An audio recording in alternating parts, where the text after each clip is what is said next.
It has been a minute since your girl has propped the camera up, dog, and been talking her mess. So if y'all been following me for some years, I started talking about relationships and I kind of dialed back because the industry has become oversaturated with everybody who believes that they're experts. But I just want to talk on something a little bit about commitment. And this is a self-reflection for me that in turn I pray can help you. So commitment, when people be like, oh, you got commitment issues, we're thinking about having the title, the boyfriend, girlfriend, husband, wife, oh, they don't want to commit.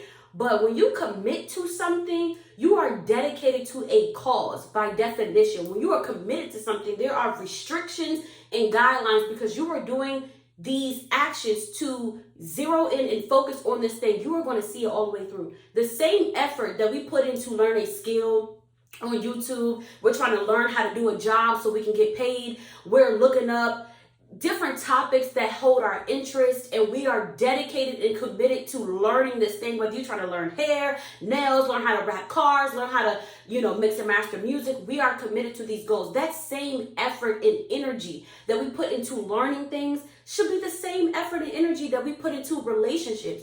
Me personally, I have messed up by always threatening abandonment. I struggle with conflict resolution. We get into a heated argument or any discussion, or you say something I don't like, it's over. I'm done. I'm breaking up with you. Like, it's a wrap. And you get back the same day. There's no security. There's no stability in constantly breaking up with a person over every single thing when you are married. First of all, before we even get to marriage, when you are boyfriend, girlfriend, first of all, you shouldn't even be in a relationship, boyfriend, girlfriend, with anybody that you don't see a long-term future with. You're wasting time. Just enjoy each other's company. It's no need to commit and have certain boundaries if it has an expiration date for you. Let's just be clear. But who wants to marry somebody when you already not practicing showing that you can commit to something? The delusion that we have that putting the husband title or putting the wife title on something is going to evoke a different type of behavior. No, you're showing me right now what life is going to be like. You think I'm about to trust you? Or somebody's going to trust me and think that I'm going to move differently because you put a ring on it? Absolutely not. When you are committing to something, you're going to research, you're going to look it up. So you want to make this relationship work, start studying your partner. What triggers them? Let me stay away from that. What types of things do they need when, they're starting to feel discomfort?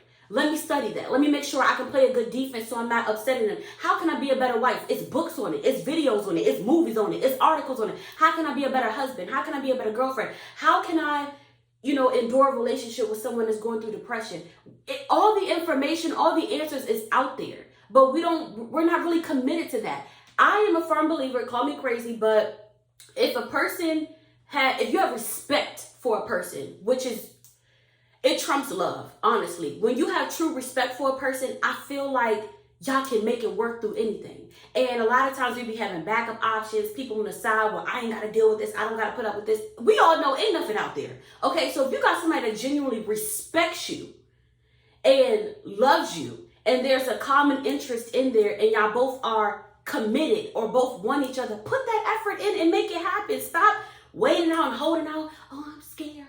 I don't want to miss the opportunity on having something better, blah, blah, blah. Put in that effort. If you keep threatening a person with abandonment and, oh, I'm going to leave you, or oh, I'm done. Like, they're going to lose trust in you. They're going to lose faith in you. And you start wondering why sometimes it's not okay. But people start having a wondering eye, start looking elsewhere because they don't feel stable in what it is that they have. Let's start putting energy and focus on resolution. Another thing that breaks up relationships is a mismanagement of anger.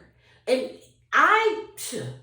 you talk to me a certain way, the conversation start becoming about how you're talking to me and not the actual root of the problem. So let's start talking about the pain that is caused, that ouch thing versus, how a person is behaving. Now, you need to check how you dealing with people when you upset, but let's start talking about the problem. Start being cooperative. Start looking at me and you against the problem. What is the problem and how can we work together to make this happen? So I say this to say we got to stop running every time something happens, every time it's something we don't like. If it's not cheating, beating, any form of abuse, there's a long list of them, and there's mutual respect there. Put that effort in like you put in effort with all these other things. All right, y'all.